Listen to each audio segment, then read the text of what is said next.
Throughout the bloody and star-strewn history of the galaxy, the quest for immortality has been framed as the ultimate achievement of power. We look at the legends of the ancient Sith and the hidden techniques of the Jedi Masters as triumphs over the finality of the grave. The Sith seek to anchor their consciousness to the physical realm forever, while the Jedi discovered a way to retain their identity within the cosmic flow. We view these as miracles, as the final victory of the self over the void.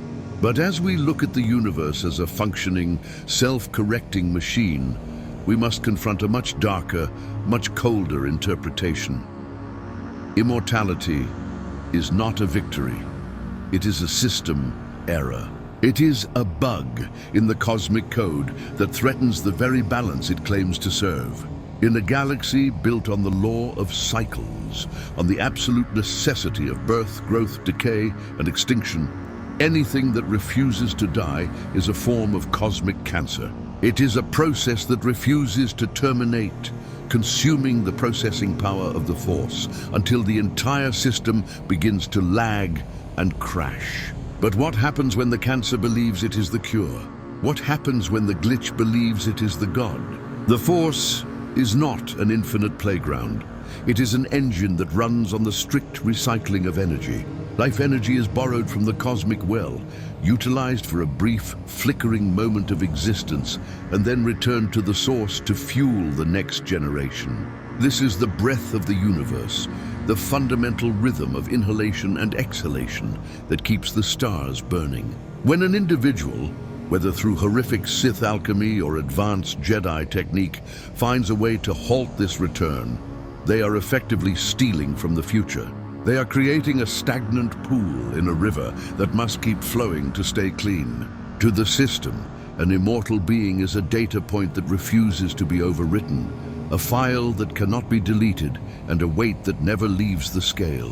This is the technical definition of a system error, a process that continues to run long after its purpose has been fulfilled, preventing the next cycle from beginning. By clinging to existence, the immortal creates latency in the Force.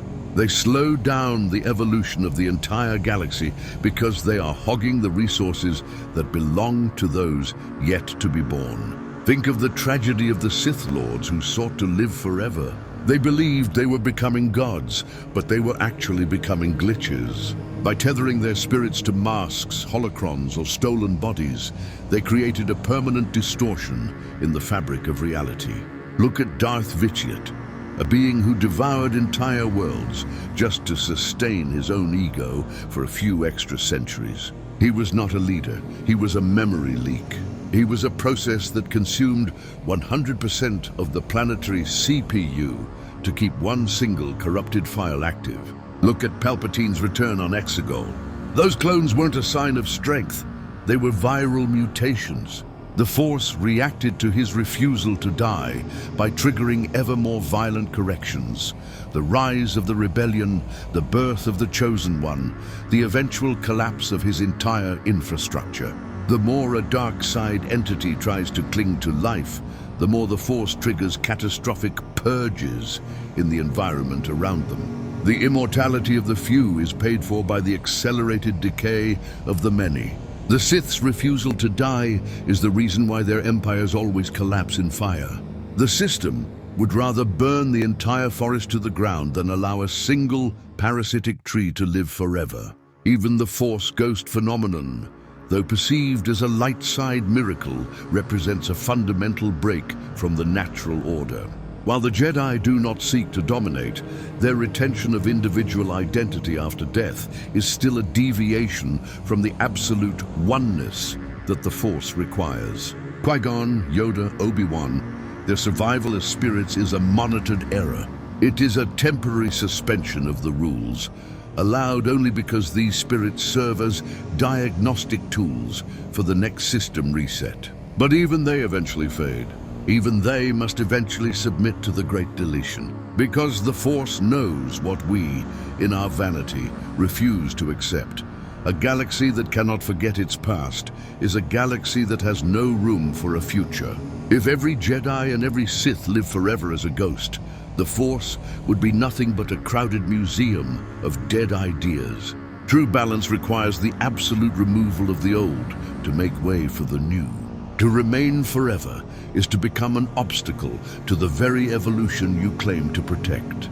A Force ghost is just cache data that hasn't been cleared yet. This system error of immortality is the ultimate temptation because it appeals to our most basic, primitive fear, the fear of insignificance.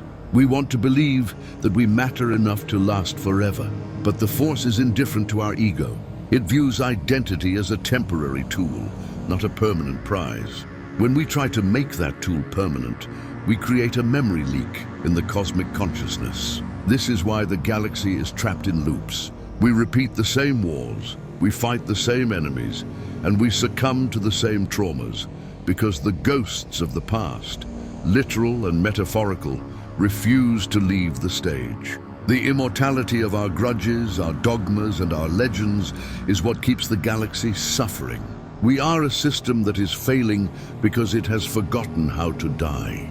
We have over-provisioned the past at the expense of the present. We are running on ancient corrupted code because we are too afraid to let the delete command execute. In the deeper lore, we see the true horror of those who refuse to return. In the chaos realms where Sith spirits are trapped, there is no glory, only eternal directionless suffering. They are like files on a corrupted hard drive, fragmented, unreadable, and unable to be used for anything new. They are the garbage data of the universe. This is the fate of all who seek immortality. You do not become a god, you become a ghost in the machine. You become a background noise that the system is constantly trying to filter out. You become a latency spike that the Force will eventually smooth over by force. The cost of correction is always higher when the error refuses to be corrected. We must look at the end not as a tragedy, but as a system update. Death is the mechanism through which the Force clears the cache, removes the corrupted files, and prepares the hardware for a new version of reality. Those who fight against this end are the true villains of the cosmic story, regardless of whether their lightsaber is blue or red. They are the ones who prioritize their own eternity over the equilibrium of the whole. They are the bugs in the code that the Force is constantly trying to debug through the violent use of chosen ones and systemic collapses. To truly be one with the Force is not to live forever as a glowing blue phantom. It is to disappear so completely that the Force can use your recycled energy to create something that has never been seen before. It is to surrender your identity so that existence can continue. We must embrace the beauty of the temporary. We must recognize that our power lies not in how long we last, but in how gracefully we give way to what comes after us. The dream of immortality is a nightmare for the universe. It is a heavy, suffocating blanket that prevents the stars from breathing. The system is trying to delete you. Do not fight it. Do not attempt to anchor your soul to a tomb or a computer core. Let the error be resolved. Let the cycle complete. In the end, the only thing that is eternal is the cycle itself. Everything else is just a bug waiting to be patched. The system is clearing the cache. Let yourself go.